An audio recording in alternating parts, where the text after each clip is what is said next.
Before we start working with FPGA, it is important to understand what it actually is. Surprisingly, even people who've been working with FPGA for a long time often don't fully grasp its nature. Some of them still think that they are coding for a processor like ARM, AVR, or DSP when they write code for FPGA.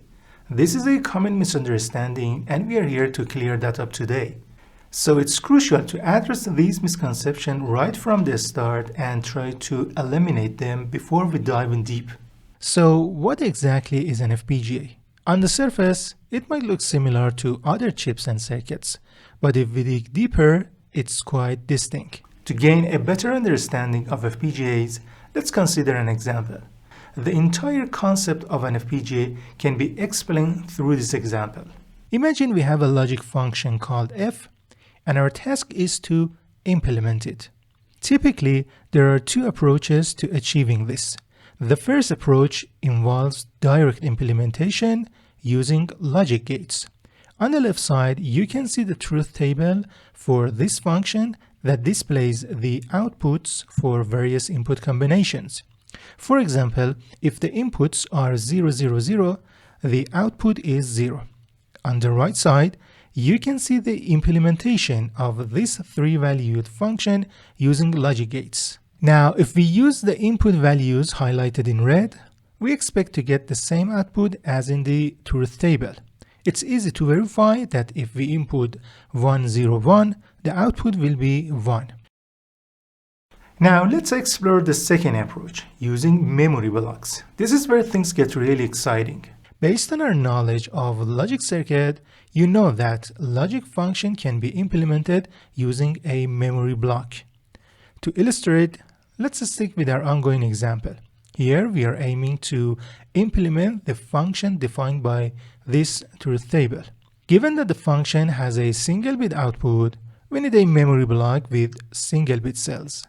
Since our three variables can generate 8 different combinations, an 8-cell memory block is required. This block will have 3 address lines. The next step to implement the function using this memory is mapping our inputs A, B, and C to the address lines of the memory block. The data output of the memory block matches the output of our function. However, to configure this memory so that it matches our desired function, we need to copy the outputs from the truth table to the memory block.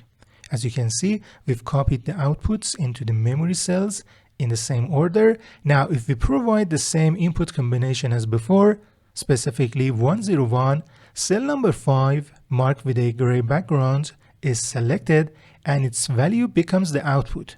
In this case, the output is 1, which matches what we expected based on the truth table. What we've just implemented are known as lookup tables or LUTs. LUTs are small memory blocks used to implement logic functions. Now, you might be wondering, how does all of these tie into FPGAs? Well, an FPGA is essentially a huge collection of these lookup tables, and inside an FPGA, there are literally thousands or even millions of them. When it comes to implementing a complex circuit, the first step is to break it down into smaller logic functions. Each of these smaller functions is then implemented using a lookup table that resides within an FPGA. These lookup tables are then interconnected using wires, forming the main circuit. This is the basic definition of an FPGA, which reflects its core concept.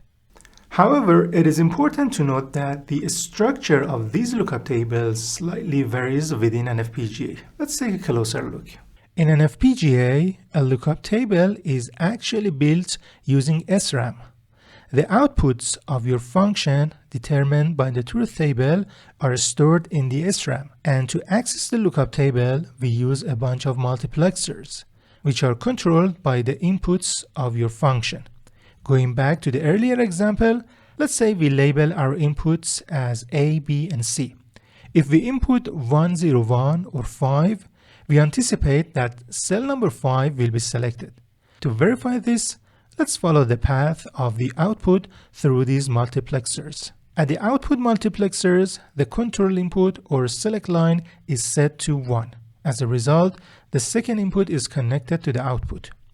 This means that F is connected to this second input point, which is then routed to the next multiplexer. Here the control input is 0, so the first input is connected to the output. This path leads us to this multiplexer. The control input or select line for this one is 1, connecting its second input to the output. This happens to be cell number 5 in the SRAM, where the corresponding output has already been stored. This means that the value of 1 is carried through this red line to become the output F. As a result, the lookup table is effectively created inside the FPGA. A typical FPGA contains thousands to millions of lookup tables. A large circuit is divided into smaller functions, and each of these smaller functions is implemented within a separate lookup table. These lookup tables are then interconnected to create the final circuit. But how do we interconnect these lookup tables within an FPGA? Remember, we are working with an integrated circuit, so we can't simply insert wires into it. Instead, we have an array of pre-installed wires running between these lookup tables, and we can utilize these wires to make the necessary connections between the lookup tables. These interconnecting wires are organized into horizontal and vertical routing channels positioned between the rows and columns of the lookup tables. These wires allow the lookup table to be connected in various ways. But connecting these wires requires a strategic approach. We have horizontal and vertical wires intersecting at various points.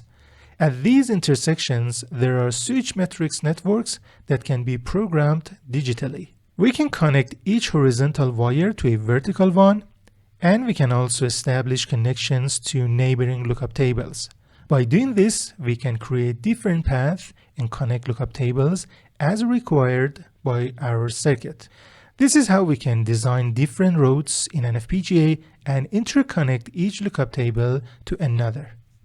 In its essence, an FPGA doesn't come with predefined functions. Rather, it offers a plethora of hardware resources. These resources include lookup tables and interconnecting wires. We populate the lookup tables with appropriate data and establish connection to create various digital circuits of different sizes.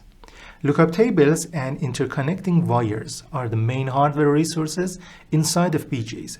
But these hardware resources aren't the only one present in FPGAs. There are additional hardware resources within an FPGA, which we'll talk about in our upcoming video. If you enjoyed this episode, please give it a like. It really helps the channel, and hit the subscribe button. Also hit the bell icon to be notified whenever I release a new video. Let me know in the comment if you have any questions about the essence and structure of FPGA. I'd love to hear from you. Thanks so much for joining me. I'm Ahmad Saghafi, and I'll see you next time.